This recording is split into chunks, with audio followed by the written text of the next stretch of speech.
Scientists around the world are experimenting with techniques that could one day grow human organs inside of pigs and sheep. This controversial branch of research holds potential to save hundreds of lives each year among patients awaiting transplants, but many scientists are divided over the ethical implications. Despite a temporary ban on funding for these projects in the U.S., some researchers have been able to continue their work, implanting human stem cells into animal embryos. These hybrid embryos are known as chimeras. Researchers say they could one day help to create better animal models to study the progression of human diseases, or even be used to grow human organs for transplant patients, NPR reports. In the UK, officials on the Home Office's Animals in Science Committee recently published a set of guidelines on how this type of research should be performed. But in the United States, officials are still working to explore the ethical challenges, and the National Institute of Health has placed a moratorium on the funding of such projects. In the lab of Pablo Ross, a reproductive biologist at the University of California, Davis, researchers have turned to alternative funding to continue their work, according to NPR. They hope that their findings can work toward lifting the moratorium.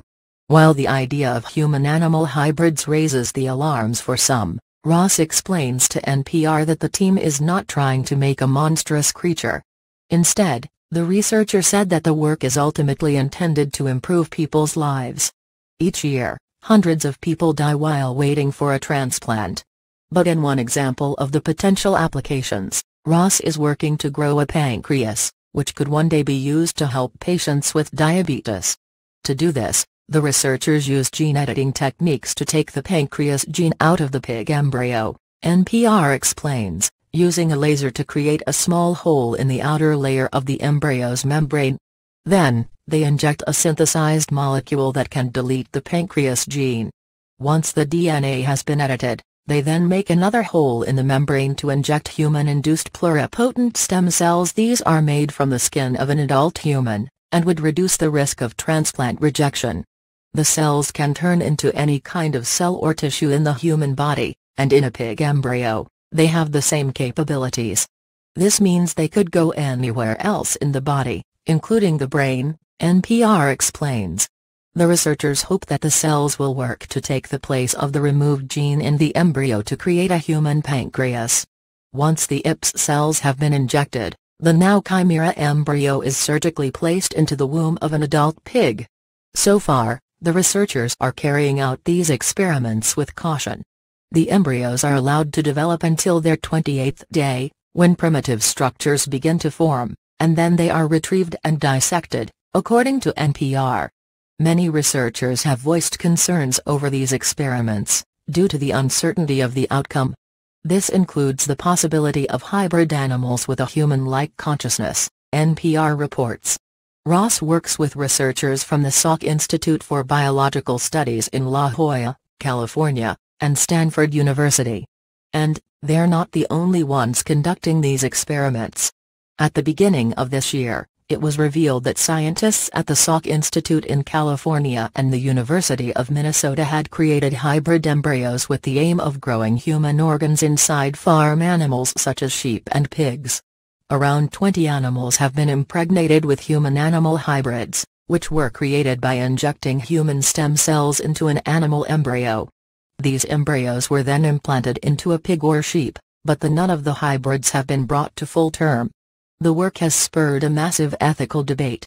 When the UK released its guidelines on this type of work this past February, animal rights activists reacted angrily, saying they are giving the green light to experiments that are cruel and dangerous. The Home Office said the guidelines would allow the use of human-animal hybrids in research to be appropriately regulating whilst not stifling the advancements it could bring. The new guidelines, which are based on a public consultation and a report produced in 2011 by the Academy of Medical Sciences, categorize different types of research in tiers. At the lowest level are many experiments that are common, such as putting human cancer cells into mice to study drugs. Those that would require higher levels of justification before being approved include those that include work using human brain material, work on primates, and anything that would make animals look similar to humans. Scientists will be required to demonstrate clear benefits to human health before that outweigh risks and concerns over animal welfare before being approved. The regulations also state experiments where animals will be given human-like brains or produced human-derived eggs or sperm should not be given approval at the current time.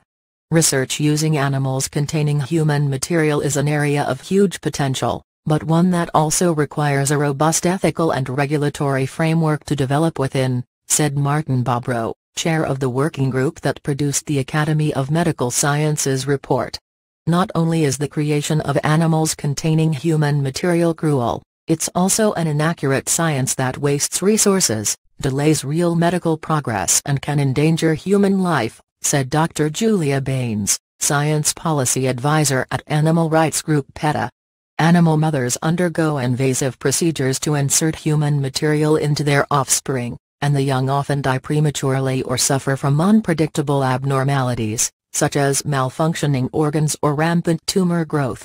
The animals used in these experiments are treated as nothing more than laboratory tools, yet they have the same capacity to feel pain and suffer that we do.